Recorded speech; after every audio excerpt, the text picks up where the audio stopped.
Right now, as of March 2026, Lake Mead holds just 33% of its water. Lake Powell holds 27%. 7 states that share the Colorado River just blew past their federal deadline to agree on how to split what's left. And scientists published a study last year warning that cities like Phoenix, San Diego, and even Chicago could face a day zero drought before the end of this decade. But nobody's really talking about it. So today, we're going through 8 states that are running out of water right now with the data to prove it. And number 1 is a state that millions of Americans are actively moving to, which might be the biggest mistake on this entire list. Let's start with one you think already fixed the problem. Number 8. California. Everyone assumes California solved its water crisis after those big rain years. They didn't. The Central Valley, America's most productive farmland, is in freefall. Groundwater pumping costs have skyrocketed from $246 to nearly $1,000 per acre-foot. Orchard values across the San Joaquin Valley have crashed 30 to 40%. Farms are failing, land is sinking, and the state is scrambling to enforce new groundwater restrictions that farmers say came decades too late. California's problems run deep underground. But the Rocky Mountains next door are facing something the state literally cannot see from the valley floor. Number 7. Colorado. Colorado's snowpack. In early 2026 hit roughly 55% of normal, the worst on record in some basins. South Platte Basin, which feeds Denver and the entire Front Range, measured just 40% of normal. Aurora's 12 reservoirs sat at 60% capacity, with Jefferson Lake down to 23%.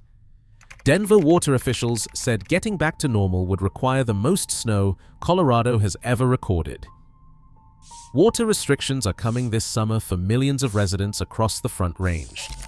Extreme drought is spreading through Summit, Eagle, and Pitkin counties, ski resorts are cutting staff hours, and wildfire agencies are canceling prescribed burns because the ground is too dry to control them safely.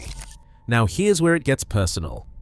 Because the next state watched its most famous river go completely dry through the middle of its largest city. Number 6. New Mexico. The Rio Grande, one of America's most iconic rivers, ran dry through downtown Albuquerque in the summer of 2025. That's only the second time in 4 decades. The city's backup water supply, the San Juan Chama project, hit a record low allocation, down 69% from its full supply. Over the past 20 years, New Mexico has lost more than 70% of its reservoir storage along the Rio Grande. Groundwater levels are plummeting in the High Plains, the Mimbres Basin, and the Albuquerque Basin, and less than half the withdrawals are even metered. The state doesn't fully know how much water it's losing because nobody's measuring it. And that lack of measurement connects directly to the next state, which is sitting on top of the Ogallala Aquifer, a dying underground ocean beneath the Great Plains. Number 5. Kansas.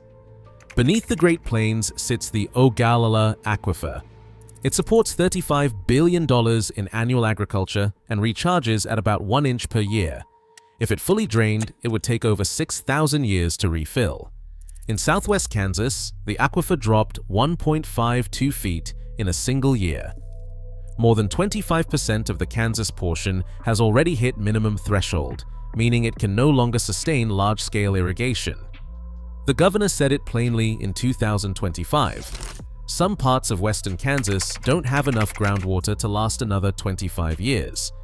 Entire farming communities across the prairie are watching their wells go dry in real time. If you're finding this useful, hit subscribe. We cover stories like this every week. Now the next state on this list might surprise you because people are flooding in without realizing what's happening. Number 4. Utah.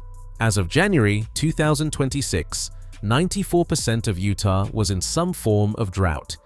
The Great Salt Lake ended 2025 at its 3rd lowest level since records began in 1903.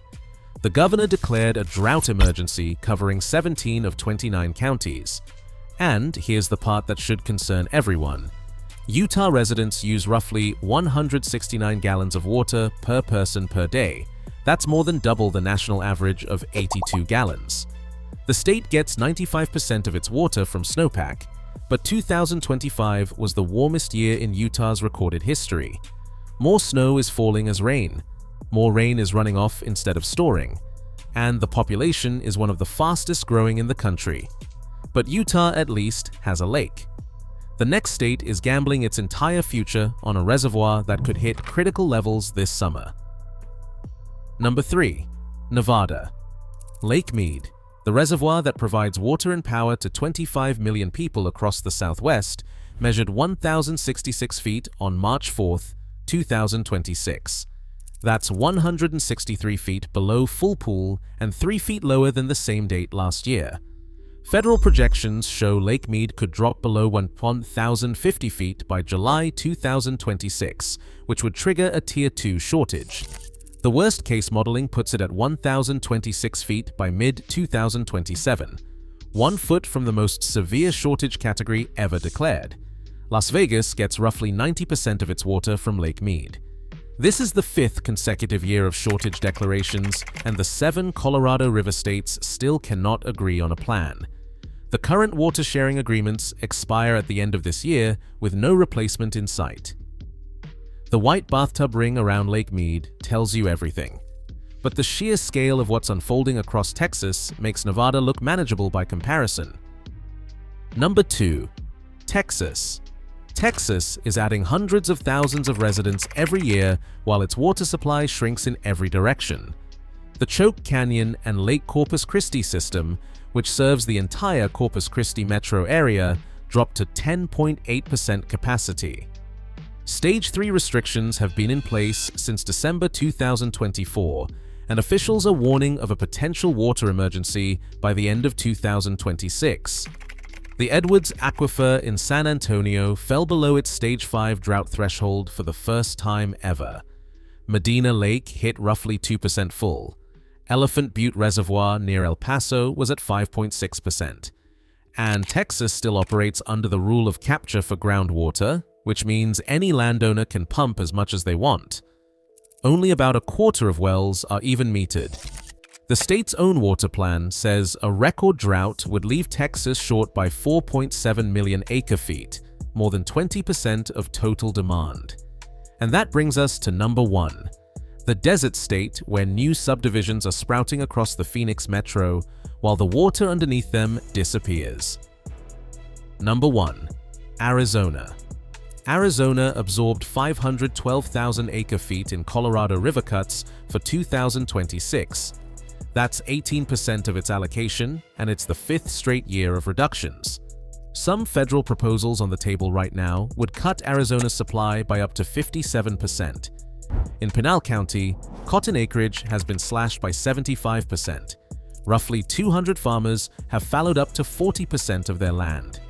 The governor imposed a moratorium on new housing construction in parts of the Phoenix metro after state modeling showed the area was short on its 100-year water supply. Rural Arizona, where nearly half the groundwater pumping happens, remains largely unregulated. And yet Arizona is one of the fastest growing states in the country. People are moving in by the tens of thousands without understanding that the water to support that growth may not exist within a decade. So now you've seen the data. 8 states, collapsing reservoirs, dying aquifers, and federal deadlines that nobody can meet.